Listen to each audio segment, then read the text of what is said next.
एक मणिपुर कल तक जल रहा था, लेकिन अब महाराष्ट्र को भी जला दिया। महाराष्ट्र को जला दिया। नई लाशें बिछाने के लिए गड़े मुर्दे आपने उखाड़ दिए।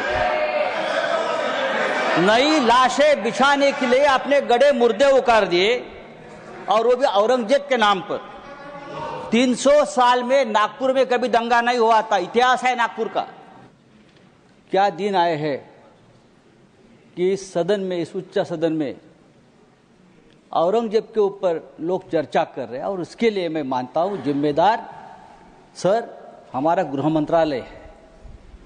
अगर समय रहते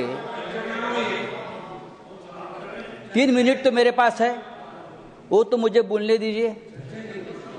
अगर गृह मंत्रालय ने, देश के गृह मंत्रालय ने ऐसी जो ताकतें हैं, जो बार बार इस देश में औरंगजेब का नाम लेकर इस देश में अस्थिरता पैदा करने की कोशिश की, उसमें कुछ लोग ऐसे हैं जो महाराष्ट्र में मंत्री है, जो केंद्र में उच्च पदों पर है, तो उनको अगर हम रोके नहीं तो ये देश एक नहीं रहेगा, ये देश अखंड नहीं रहेगा। देश में एकता और अखंडता कायम रखने का काम ये गृह मंत्रालय का है।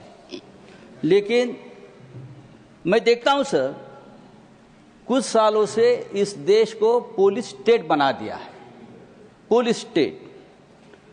और उनका काम क्या है कि विरोधियों को कमजोर करना, पॉलिटिकल पार्टियों को तोड़ना, यह गृह मंत्रालय का काम है हर जगह।